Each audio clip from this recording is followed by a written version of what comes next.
Yesterday I was out flying the drone. All of a sudden I look off in the distance. I see the drone not reaching up and up in altitude as it's climbing the hill of the pasture. And I see the drone smack the ground. We go out in the side-by-side, and this is what we see of the drone. Surveyed the damage.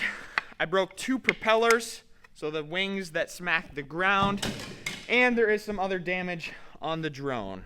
Is this leg right here that supports the drone. It is bent right here. The ground must have hit on this specific leg and it bent that, so it should be straight like that.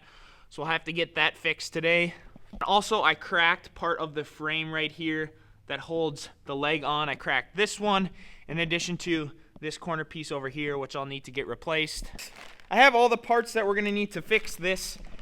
And initially, I thought I was in the wrong. Somehow the drone didn't climb enough up the hills when spraying the pasture. But when I brought the drone in to get serviced, actually come to find out, inside here is the radar sensor or the LiDAR sensor. So this is what's measuring the elevation to keep the drone so far off the ground. And the little ribbon inside there, here's a picture I snapped. That ribbon got so hot it burned. So this thing wasn't following the terrain at all. And that's ultimately what led to this thing crashing in the ground, and now leads to me putting some new parts on the drone. The first thing we're gonna get put back on is I have a new leg here. This one's not bent, so we'll get that slapped back on. The dealer did say I was lucky not to break one of the large arms out of the drone, because that's what's classified as a major crash, and that's where it gets to be really expensive. He was thinking of all the parts I picked up yesterday, maybe like $400 or $500, which really isn't that bad. I ended up taking apart way more things than what I needed to try to figure it out, but here is the bent arm that I gotta fix, and then the 2 broken corners. So now that I got everything taken apart, we'll just slide in some new ones here, and then fingers crossed, we can figure out how to put all this stuff back together.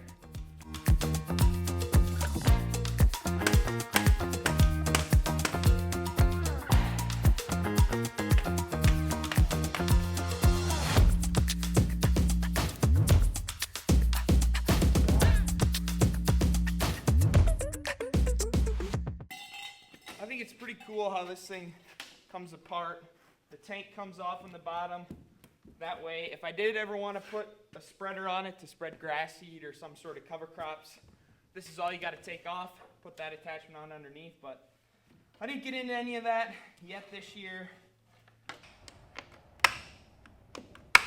I now have everything put together back on the drone, and you know, I didn't think there was a forward and a backward on this stand that the tank actually sits on, since I had the tank off. But now I'm realizing this little cable right here, I need to plug it together. And on the other side of this stand over here, there's this little small clip that it'll clip into, but I obviously mounted it backwards. I don't think it's a big deal. I want to go spray today, so we're just going to leave it for today and just plug it in. So we're going to get this thing loaded up. Pretty sure we should be all good as ready to go, so we'll load it up.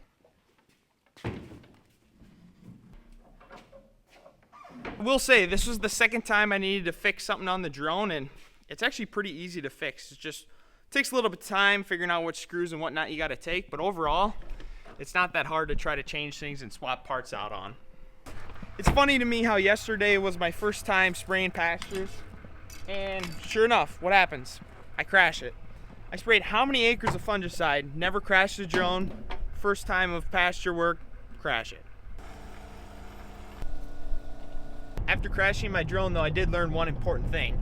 This year I paid $2,500 for hull insurance on my drone. So basically if my drone crashes into the ground and the drone has more than $1,500 worth of damage, since that's my deductible, the insurance company would pay the repair shop to fix it. And this year, the insurance company isn't going to cover this because that was only $400 and my deductible's $1,500. And this is more than likely my last drone job of the year, so I'm not intending to purchase hull insurance next year, which I guess that's the important thing I learned, was next year I can save myself $2,500. Fingers crossed I don't crash it today or next year, but that's the important thing I learned. I've now made it to the pasture that I got hired to spray, and I have yet to turn down a job all year because of saying that it's too hard, but this one might be too hard. The elevation changes here are super, super steep. And I'm a little bit worried if I fly the drone here, it's not going to react soon enough and go around the trees that I'm going to end up crashing it again. So I don't really know what I want to do. I don't know what to do. The thing is, I want to spray it because the person called me. It's a family friend. They wanted me to spray their pasture. I looked at it on Google Maps, and obviously on Google Maps everything looks flat, so I thought I could do it. Then obviously get out here, see it's a huge rolling hill, and realize the drone just can't compensate fast enough to go around all of these big things, and that's where I run into trouble with the drone, and it hits stuff and it breaks like it did yesterday. So I think we're gonna pass on this job strictly because I don't want to break anything on the drone. I didn't get any spraying done, but we learned 2 important lessons from that. Number 1, if someone calls and asks me to spray their pasture, definitely ask if there's trees in it. And number 2, try to figure out how rolly or hilly it is, because it's just so hard for the drone to climb the elevation. And that's where it works really good to spray fungicide in fields, because most fields are relatively flat. Once I get over to this pasture work, it doesn't work well, and that's why I had to turn away from today's job, and that's why I think I decided any more pasture work from here on out, I'm not interested in.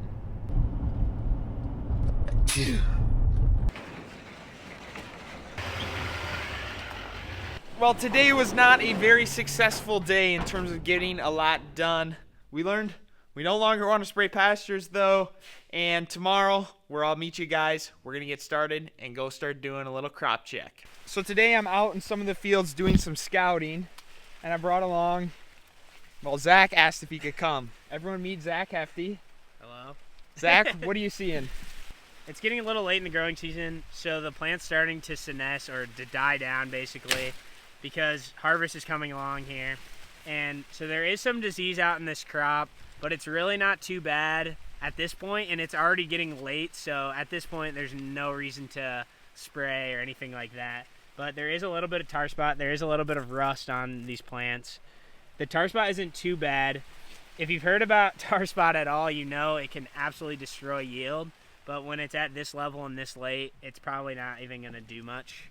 This one has a pretty big cob on it, but one thing we look at is trying to push the seeds across each other, and if they touch, then we know that the seeds are pretty big and the cob is not super big, it's smaller.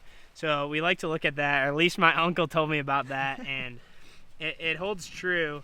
And so in a lot of these different cobs we've looked at, they've all been able to cross over, so that's good. That's a benefit. So 250, above or below?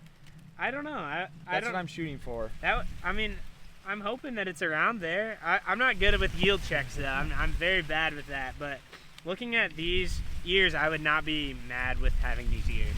Well, you ready to go look at some soybeans? Yeah, let's go check it out. It's a nice day to go scouting. So I'll let you take that one home as a souvenir. Oh, okay. Sounds good. Show your uncle. Show him that I got better corn. There is some of this. We don't know exactly what this is going on here. We're seeing like moldish kind of going on the tops of some of the plants. I'm not exactly sure what's going on with that. And what do you do if you find something that you don't know what it is? I usually just take a picture and ask my dad or my uncle about it. So that's what I'm gonna do after this, and we're gonna find out what's going on. So hopefully there's an answer for it. I'm not really sure if there's anything you can really do at this point, yeah. But at least we can try to solve it and get it fixed for next year. Yeah. So let's go check it out. Let's go some beans. Yeah. And that's kind of why I'm thinking of buying another one, so then I can just... So these are a 2-1 soybean. Planted, it's been like April 20th or something, like right after the crop insurance date. Yeah, these ones on the end are dry. Yep. No, they're getting there. Yeah, they're still a little soggy in the mouth. Yeah, they're getting there. But they're not attached to the pot anymore. So they're getting there. We're also in probably, well, I mean, it's starting to turn everywhere. Yeah, it's turning everywhere. 4 bean pods. Yep.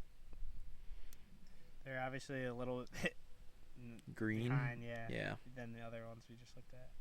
Yeah, the soybean field isn't quite as interesting as the cornfield, but now I came back to my cornfield. Zach has left. I appreciate him coming out, taking a look at my corn.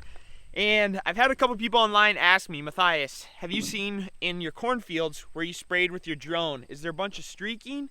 Because I hired another drone pilot to spray my field and I see a bunch of streaking. And now I'm not saying I do everything perfect. I haven't taken the drone up to look, but I did a bunch of testing with little tissue paper ahead of season to make sure my swath width was set correctly. But now I figured, well, I've had enough people ask me about it. We'll send up our little camera drone and we'll go up on top of a couple cornfields of our families and the ones that I sprayed and see what things really look like up in the sky. This here is my cornfield. There is one streak here kind of down the middle. That's just from where the planter ran out. We switched from one hybrid to another. Here's another spot of this farm. Not really seeing nothing. I have to admit, after lifting that big heavy drone for so long this summer, it's kind of nice just flying around that small one. But I would say streakiness in this field, I didn't see it. I was up the 395 feet, which is the maximum height I can go up with the drone. We'll head and check a couple other fields. As for the second field that I'm flying in, I personally am not seeing any streaking. It's making me a little bit start to wonder why other people are. I'd be curious what some of their drone settings were that maybe led to the streaking. Given we've only checked 2 fields so far, but this second one pretty much mirrors the first one where I'm not seeing any difference in color across the field, specifically from fungicide, which preserves the plant health, so if some of it didn't get sprayed, it would be dying off significantly faster. So not seeing any streaking here either. This field here I'm going to check is maybe the farthest along field that we have, and by that I mean the crop canopy is starting to die rapidly fast. That's why there's not a lot of green leaves up top, and the corn is getting super close to when it's time to come out here and start harvesting. So I thought we'd check this field up in the sky. Maybe as it gets later and closer to harvest, there's some of that striping that's possible. So that's why I chose this field. We'll send the drone up and see. Again, to my naked eye, I am just not seeing anything to say that there's a lot of streaking out here.